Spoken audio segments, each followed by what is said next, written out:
नमस्कार प्रेक्षकांनो, ठरलं तर मग या मालिकेच्या येणाऱ्या भागामध्ये जबरदस्त असा ट्विस्ट येणार आहे. तर प्रेक्षकांनो, कुरिअरद्वारे आलेल्या सायकोलॉजिस्टचा रिपोर्ट इथे प्रियाने चोरण्याचा प्रयत्न केलेला असतो आणि त्यामुळे इथे प्रियाला अर्जुन सायलीने रंगेहात पकडत तिला चांगला धडा शिकवलेला असतो.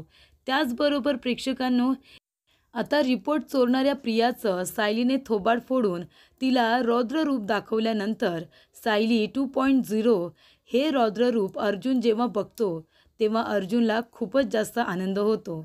तर प्रेक्षकांनो, येणाऱ्या भागामध्ये कशा पद्धतीने गोष्टी घडत जाणार आहेत, उलगडत जाणार आहेत, आपण सविस्तरपणे बघूया. प्रेक्षकांनो, इथे आता अर्जुनने सायकोलॉजिस्टच्या अंडर प्रियाची चौकशी घेतलेली असते आणि त्यामुळे इथे अर्जुनने जे काही प्रियाला प्रश्न विचारलेले असतात त्या प्रश्नांची उत्तरं, एकासुद्धा प्रश्नाचं उत्तर हे प्रियाने व्यवस्थितरित्या दिलेलं नसतं. सगळी उत्तरं हे तिने अशा पद्धतीने दिलेले असतात की कदाचित घडलं असेल, कदाचित झालं असेल, ते बसले असतील, ते उभे असतील, त्याने काय फरक पडतो, सगळ्या प्रश्नांची उत्तरं ही तिने थातूर मातूरच दिलेली असतात. तेव्हा इकडे आता या गोष्टीने काय फरक पडतो असं म्हटल्यानंतर रविराज काका स्वतः, जे की तिचे वकील आहेत आणि तिचे वडीलसुद्धा आहेत, ते स्वतः तिला म्हणतात की या बारीक सारीक गोष्टींनी सुद्धा फरक पडतो. तर इथे प्रियाने आय विटनेस म्हणून मधुभाऊंच्या विरोधात साक्ष दिले. मग ती साक्ष खरी आहे की खोटी आहे हे तपासून बघणं हे वकील म्हणून अर्जुनचं कर्तव्य आहे आणि प्रियाने सुद्धा त्याची उत्तरं व्यवस्थितरित्या दिली पाहिजे. पण तिने आता साक्षच खोटी दिली आहे, त्याच्यामुळे तिला काही फरक पडत नाही आहे. पण ज्याच्या विरोधात साक्ष दिलेस त्यांना विनाकारण तुझ्यामुळे 2 वर्ष जेलमध्ये राहावं लागले आणि अजून तुझ्यामुळे जन्मठेपसुद्धा होऊ शकते.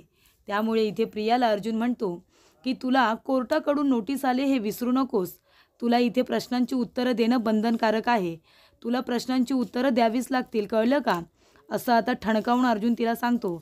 तेव्हा इथे सायकोलॉजिस्ट तिला व्यवस्थित ऑब्झर्व करत असतात आणि नोट्ससुद्धा काढत असतात की तिचं बिहेवियर नक्की कसं आहे.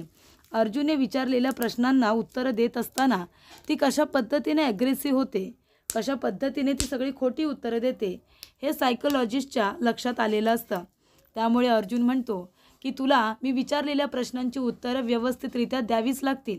त्याच्यामध्ये तुला नाही, मी करणार नाही, मला माहिती नाही, असं बोलून जमणार नाही आहे. तेव्हा इथे सायकोलॉजिस्ट म्हणतात की आताची चौकशी बस झाली. मला जे काही ऑब्झर्व करायचं होतं ते मी केलं आहे. मला असं वाटतं हे सगळं इनफ आहे, ते लोक गेले तरी चालतील. चौकशी पूर्ण झालेली आहे. त्यामुळे प्रेक्षकांनो, इथे आता रविराज काका प्रियाला घेऊन जातात. प्रिया पुन्हा इथे आता मी ट्रॉमामध्ये आहे असं नाटक करत असते. प्रश्नांची उत्तरं द्यावी लागतील म्हणून ती पुन्हा आजारपणाचं नाटक करते. हे सगळं ती मुद्दामून करते. अर्जुन, सायली, चैतन्य आणि सायकोलॉजिस्ट यांच्यासुद्धा लक्षात आलेलं असतं. रविराज काका प्रेक्षकांनो स्वतःला इतके मोठे वकील म्हणवतात, म्हणजे इथे अर्जुन त्याच्याकडे शिकलाय, त्यांच्याकडे त्यांनी इथे वकिलीची ट्रेनिंग घेतली आहे, बरोबर की नाही, त्यांच्या हाताखाली प्रॅक्टिस केली आहे. मग तरीसुद्धा अर्जुन त्यांच्यावरती, म्हणजे आता ज्युनियर असला तरी त्यांच्या खूपच जास्त अगदी पुढे निघून गेलेला आहे. आणि जिथे रविराज काका स्वतःला सिनियर समजतात आणि त्याचबरोबर एवढे मोठे नावाजलेले रविराज किल्लेदार असं त्यांचं नाव आहे, पण अगदी स्टार्टिंगपासून ते आत्तापर्यंत त्यांची हुशारी आपल्याला कुणालाच प्रेक्षकांना बघायला काही मिळालेली नाही आहे. त्यानंतर इथे रविराज काका आता म्हणतात, म्हणून मी तुम्हाला म्हणालो होतो की प्रियाची चौकशी तुम्ही करू नका, तिची तब्येत ठीक नाही.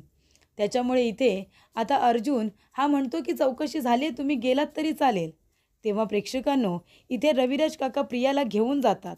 पण आता इथे प्रियालासुद्धा कोर्टाकडून नोटीस आलेली असते आणि त्याचबरोबर महिपतलासुद्धा नोटीस पोचलेली असते. महिपत ती नोटीस घेऊन आता दामिनी देशमुखकडे येतो आणि म्हणत असतो, अर्जुनला नक्कीच काहीतरी माहिती मिळालेली आहे त्या चुचुंद्रीच्या विरोधामध्ये. ती चुचुंद्री काही चुकीचं तर बोलली नसेल ना. मला असं वाटतंय तिने त्या सायकोलॉजिस्टच्या अंडर चौकशी करत असताना त्या दरम्यान काहीतरी माती खाल्लेली आहे आणि अर्जुनला खूप मोठा पुरावा मिळाला असेल आणि म्हणूनच अर्जुनने कोर्टामध्ये उद्याचीच तारीख घेतली, बरोबर की नाही मॅडम. तेव्हा ती चुचुंद्री माझ्या हाताला लागू दे, तिचा गेमच करतो. माझ्या बंदुकीतल्या पहिल्या गोळीवरती त्या प्रियाचंच नाव आहे. तेव्हा दामिनी म्हणते, तुम्ही जरा शांत व्हा आणि त्या प्रियाला फोन करा. प्रियाला प्रश्न विचारल्यानंतर त्या दरम्यान प्रिया म्हणत असते की नाही नाही, मी तर सगळ्या प्रश्नांची उत्तरं अगदी शांतपणे दिली. आता अर्जुनने उद्याची तारीख का घेतली मला माहिती नाही. तेव्हा महिपत म्हणत असतो ठीक आहे, कोर्टामध्ये जर तू काही माती खाल्लेली मला कळलं ना, आताही तू थापा मारतेस आता मला कळलं, तर मग तुझं काही खरं नाही, ही गोष्ट तू लक्षात ठेव. तेव्हा प्रिया आता घाबरलेली असते. प्रियाला आठवत असतं कशा पद्धतीने ती इकडे पॅनिक होते. आता खोटं बोलत असताना माणूस घाबरतोच, त्या पद्धतीने प्रियासुद्धा चांगलीच आता घाबरलेली असते. सायकोलॉजिस्टने सुद्धा तिला व्यवस्थित ऑब्झर्व केलेलं असतं. तिचे हावभाव, तिचे एक्सप्रेशन हेच सांगत असतात की ती एक नंबरची खोटारडी आहे आणि त्याने त्यानुसारच रिपोर्ट तयार केलेला असतो की तिच्या बोलण्यामध्ये कॉन्फिडंट ती नाही आहे, आत्मविश्वास नाही आहे. तिच्याकडे बघूनच कळतं तिच्या बॉडी लँग्वेजवरून आणि तिच्या मनामध्ये जे काही चाललं आहे ते सगळं कळतं आहे की ती खोटं बोलते. एकासुद्धा प्रश्नाचं उत्तर तिने नीट दिलेलं नाही आहे. ज्या वेळेला विलासचा मर्डर झाला त्यावेळेला जो काही प्रसंग घडलेला आहे त्याबद्दल तिला व्यवस्थित माहिती नाही आहे, असं सगळं ते आता रिपोर्टमध्ये लिहिलेलं असतं. आणि आता त्याची जी काही त्यांनी नोट्स काढलेल्या असतात ती कॉपी अर्जुनला दिलेली असते. पण आता जो व्यवस्थित रिपोर्ट तयार होईल तो कुरिअरनी येईल असं सांगितलेलं असतं. दुसरी कॉपी जी तुम्हाला डिटेलिंगमध्ये दिली जाईल ती कुरिअरनी येईल असं सांगितलेलं असतं. त्यामुळे अर्जुन म्हणतो ठीक आहे. अर्जुनला फार आनंद झालेला असतो की रिपोर्ट असा आलेला असतो, त्याच्यामध्ये लिहिलेलं असतं की चौकशी दरम्यान प्रिया जे काही बोलले ते सगळं खोटंच वाटतंय, खरं तर अजिबात काहीच नाही आहे. त्यानंतर इथे प्रिया घाबरलेली असते. दामिनी देशमुखला कळत नसतं. ती विचार करत असते की अर्जुनच्या हाती असा काय पुरावा लागला असेल की त्याने उद्याच्या उद्या कोर्टाची तारीख मागून घेतली आहे. म्हणजे नक्कीच काहीतरी मोठा पुरावा हाती लागलेला दिसतोय. आता तो पुरावा काय आहे ना, हे मला जाणून घ्यायचं आहे. तेव्हा इथे बोलता बोलता आता महिपत म्हणत असतो की आता काय करायचं, त्या म्हाताऱ्याला मी मारण्याचा सुद्धा प्रयत्न केला होता. तेव्हा त्या अर्जुनने काय केलं माहिती आहे, त्या म्हाताऱ्याची दुसरी जी मानलेली पोरगी आहे ना, त्या सायलीसारखी ती जानकी, ती कुठे मुळशीमध्ये आहे. त्या म्हाताऱ्याला त्या अर्जुनने मुळशीमध्ये नेऊन ठेवलं होतं. नाहीतर तो जर पनवेलमध्ये असता ना त्याला कधीच मारून टाकला असता. तेव्हा दामिनी म्हणते काय हो तुम्ही मारामारीच्या सारख्या गोष्टी करता, हे माझं ऑफिस आहे, तुमच्या गुंडांचा अड्डा आहे का, तेव्हा मारामारीच्या गोष्टी करता. त्यानंतर ती म्हणते काय म्हणाला तुम्ही, 4-5 दिवस मधुकर पाटील पनवेलमध्ये नव्हते. अहो मग ते पोलीस स्टेशनला सही करायला कधी जायचे, तेव्हा हजेरी लावायला तर जावंच लागतं ना. तेव्हा दामिनी म्हणते ठीक आहे, आज अर्जुनला मी माझ्याकडे डिनरला बोलवते आणि त्याच्याबरोबर एक डील करते. त्याला म्हणते की मधुभाऊ 4-5 दिवस जर पनवेलमध्ये नव्हते तर ते हजेरी लावायला गेले नाहीत. मग आता त्यांचा जामीन मी रद्द करण्याची कोर्टाला मागणी करू शकते. आणि जर तुला असं होऊ द्यायचं नसेल तर मग त्या बदल्यात तू प्रियाचा आजचा सायकोलॉजिस्टचा रिपोर्ट काय आहे, चौकशी दरम्यानचा तो काय आहे ते मला सांग, असं मी आता अर्जुनला म्हणते. त्यानुसार इथे आता दामिनी देशमुख अर्जुनला फोन करते आणि म्हणते की अर्जुन आज तू डिनरला माझ्या घरी ये ना, मी आग्रहाचं आमंत्रण देते तुला आणि प्लीज येताना तुझ्या बायकोला सुद्धा घेऊन ये. तेव्हा इथे अर्जुन म्हणतो पण का, तुम्ही मला डिनरसाठी का बोलवताय, तुम्हाला काही बोलायचं आहे का.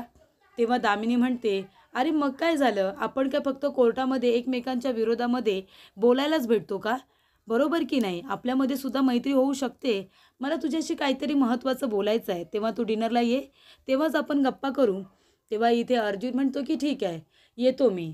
त्यानंतरला अर्जुनला संशय येतो की हिने मला डिनरला का बोलावले, तिला नक्कीच माझ्याकडून काहीतरी माहिती हवी असेल. अर्जुनसुद्धा तयारीतच जायला निघतो.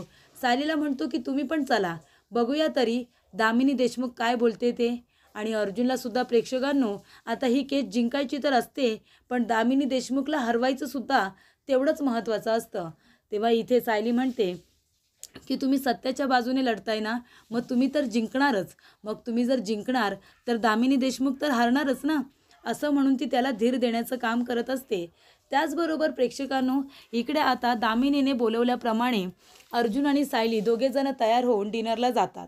तिथे आता दामिनीने सगळी तयारी केलेली असते, छान स्वयंपाक बनवलेला असतो आणि ती त्यांना म्हणते की बसा बसा आणि तुमच्यासाठी मला जे जमलं आहे ते मी तुमच्यासाठी बनवले, आता तुम्हाला काय आवडतं हे मला माहिती नाही आहे, तेव्हा घ्या ना तुम्ही जेवायला सुरुवात करा. तेव्हा अर्जुन म्हणतो की ॲडव्होकेट दामिनी देशमुख, तुम्ही आम्हाला इथे प्रेमाने जेवायला तर बोलवलेलं नाही आहे, नक्कीच या डिनरच्या मागे काहीतरी कारण आहे. तेव्हा तुम्ही थेट आता मुद्द्यावरती ये ना, तुम्हाला काय बोलायचं आहे ते तुम्ही थेट आता मुद्द्यावरती येऊनच आम्हाला बोला. आम्हालासुद्धा कळू द्या की तुम्हाला आमच्याशी बोलण्यासाठी एवढं मोठं कारण शोधावं लागलं आहे, ते सुद्धा डिनरचं. बोला, काय बोलायचं आहे तुम्हाला? तेव्हा दामिनी म्हणत असते की ठीक आहे, आता तू जर म्हणतो आहेस की मी मुद्द्यावरतीच यायला हवं, तर मी मुद्द्यावरती येते. अर्जुन, सायकोलॉजिस्टच्या अंडर जे काही चौकशी झाली ते प्रियाचे रिपोर्ट मला हवेत. तेव्हा अर्जुन म्हणतो की रिपोर्ट मिळणार नाहीत. तुम्हाला आता जे काही रिपोर्ट ऐकायचे आहेत, जे काही मला बोलायचं आहे ते सगळं कोर्टात. तेव्हा दामिनी म्हणत असते, हे बघ, तू जर मला रिपोर्ट दिले नाहीस ना, तर मी मधुभाऊंचा जामीन रद्द करू शकते. तेव्हा अर्जुन म्हणतो, कसं काय?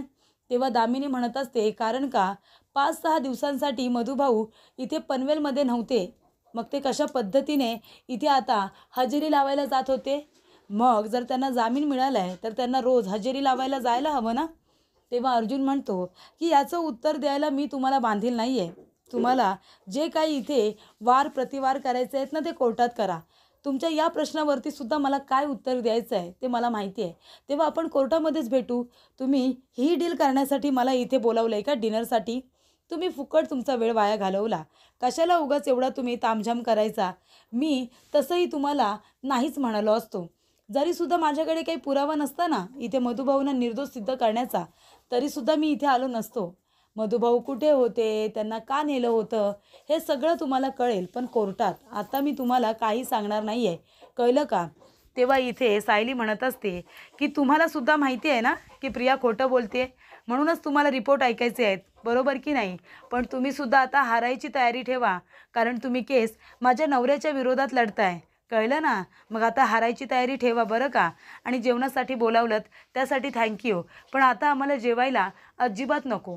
तेव्हा सायलीला अर्जुन म्हणतो की चला मिसेस सायली, आपण निघूया आणि जाता जाता मस्त कुठल्या तरी रेस्टॉरंटमध्ये जाऊन आपण जेवूया, असं अर्जुन म्हणतो. तेव्हा इथे दोन्ही नवरा बायकोने दामिनी देशमुखला सडेतोड असं उत्तर दिलेलं असतं. तिला आता सायकोलॉजिस्टचा रिपोर्ट ऐकायचा आहे, म्हणून डिनरचं प्लॅनिंग केलेलं अर्जुनला अजिबात आवडलेलं नसतं. त्याचबरोबर प्रेक्षकांनो, इकडे आता सायकोलॉजिस्टचे रिपोर्ट जे कुरिअरनी येणार असतात ते आता लवकरच येणार आहेत हे प्रियाला माहिती असतं. दामिनीने सांगितलेलं असतं, जर कुरिअरने आलेले रिपोर्ट तुझ्या हाती लागले तर पटकन त्यांचा फोटो काढ. तेव्हा इथे प्रिया आता नजर ठेवूनच असते. सायली आपल्या रूममध्ये असते. कुरिअरवाला जेव्हा तो रिपोर्ट घेऊन येतो तेव्हा प्रिया धावत पडते. त्याने म्हणते की द्या, रिपोर्ट द्या. तेव्हा ॲडव्होकेट अर्जुन सुभेदार कुठे आहेत असं विचारल्यानंतर प्रिया म्हणते की ते ऑफिसला गेलेत, मी त्यांची वहिनी आहे, द्या, मी रिपोर्ट घेते, द्या. तेव्हा इथे आता कुरिअर बॉयसुद्धा प्रियाला ते रिपोर्ट देतो आणि तिची साईन घेतो आणि तो निघून जातो. तेव्हा प्रिया आता घाईघाईने तो रिपोर्ट उघडायला जाणार आणि तो रिपोर्ट काढून ते आता पूर्णपणे तो उघडणार. तेवढ्यातच सायली मागून येते आणि तिच्या हातातून तो रिपोर्ट खेचून घेते आणि धाडकन तिच्या थोबाडीत देते. तेव्हा इथे प्रियाचा गाल आता चांगला सायलीने लाल केलेला असतो आणि सायली म्हणते, तुझी इतकी हिंमत, माझ्या नवऱ्याचं कुरिअर तू घेतलंस आणि घेतलंस तर घेतलंस, तू उघडून बघतेस, लाज नाही वाटत का तुला? त्यांच्या काही कॉन्फिडेन्शियल गोष्टी येतात आणि त्या तू बघतेस, हे विसरू नकोस तू प्रिया. आमची मधुभाऊंची बाजू आहे ती सुद्धा सत्याची आणि तू त्या महिपत शिखरेच्या, ज्या महिपतने आपल्या बाबांना फसवलं, त्यांच्यावरती इथे ड्रग्सचा आरोप केला होता, त्यांनी आपल्या बाबांना जेलमध्ये टाकलं होतं आणि त्याची मुलगी ती सुद्धा क्रिमिनलच आहे. तिने विलासचा खून केला हे मला पण माहिती आहे आणि तुला पण माहिती आहे, पण तरीसुद्धा पैशांसाठी तू मधुभाऊंच्या विरोधात साक्ष दिलीस आणि त्या साक्षीला वाचवलेस आणि माझ्या मधुभाऊंना विनाकारण 2 वर्ष जेलमध्ये राहावं लागले तुझ्यामुळे.